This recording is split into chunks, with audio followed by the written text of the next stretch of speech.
Hi friends, welcome to my channel. నమస్తే. నా వీడియోని మీకు నచ్చితే లైక్ చేయండి, షేర్ చేయండి, సబ్స్క్రైబ్ చేయండి. Thank you for watching. ప్రస్తుతం ఈరోజు ఒక ప్రత్యేకమైన రోజు. చాలా సూర్య భగవాన్ని మనం దేవుణ్ణి బాగా ఆరాధిస్తాం కదండి.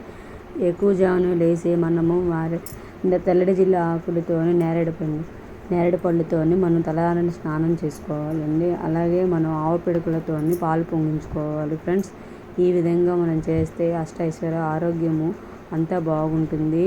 మనం అలాగే పాలు పొంగించే ముందు స్టవ్ని ఈ విధంగా అలంకరించుకోవాలి. దేవుణ్ణి మనం భక్తి శ్రద్ధలతో పూజించాలి. పాలు పొంగితే ఇల్లు విరవిల్ల జల్లుతుందని, శుభకార్యాలతో అష్టైశ్వర్యాలతో ఆర్థిక ఇబ్బందులు లేకుండా తిరుగుతామని మనం ఎంతో హ్యాపీగా ఇదవుతాము ఫ్రెండ్స్. అలాగే చాలా చాలా మంచిదండి. సూర్య భగవానుడు ఆదిత్యమైన పరిశుభ్రుడైన సూర్య భగవానుడికి మనం ఎప్పుడూ ఆరోగ్యంతో మనం బాగుండాలని పూజ చేసుకోవాలి ఫ్రెండ్స్. అలాగే ఈ ఆవు పిడకలు ఆవు పిడకలు అనేవి దొరుకుతాయి. అలాగే పాలు బాగా పొంగుని ఈ విధంగా మనము బియ్యాన్ని కడగకుండానే 3 సార్లు ఇలా తిప్పి మనం బియ్యం వేసుకోవాలండి. అలాగే చెరిక్కర్రతో కలుపుకోవాలి, గరిటె లేకుండా. ఈ విధంగా మనం చేస్తే చాలా మంచిది. చాలా చాలా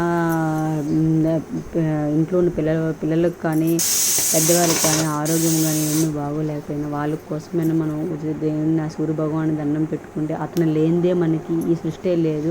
ఎందుకంటే తెల్లవారి లేవగానే ఆ సూర్య భగవాను లేనిదే మనం లేము. అంతటి పవిత్రమైన సూర్య భగవానుడికి మనం ఎప్పుడూ పూజ చేసుకోవాలి. అందుకు ఈ విధంగా పాలు పొంగించుతాము. మనము చాలా మంచిదే అండి. అరసవిల్లు కూడా వెళ్తాము. వీలుంటే వాళ్ళు అక్కడ దగ్గర శ్రీకాకుళం దగ్గర అరసవిల్లు ఉంటుందండి. అక్కడ అతను వెలిసారు ఆ సూర్య భగవానుడు. అతనికి ఒక చాలా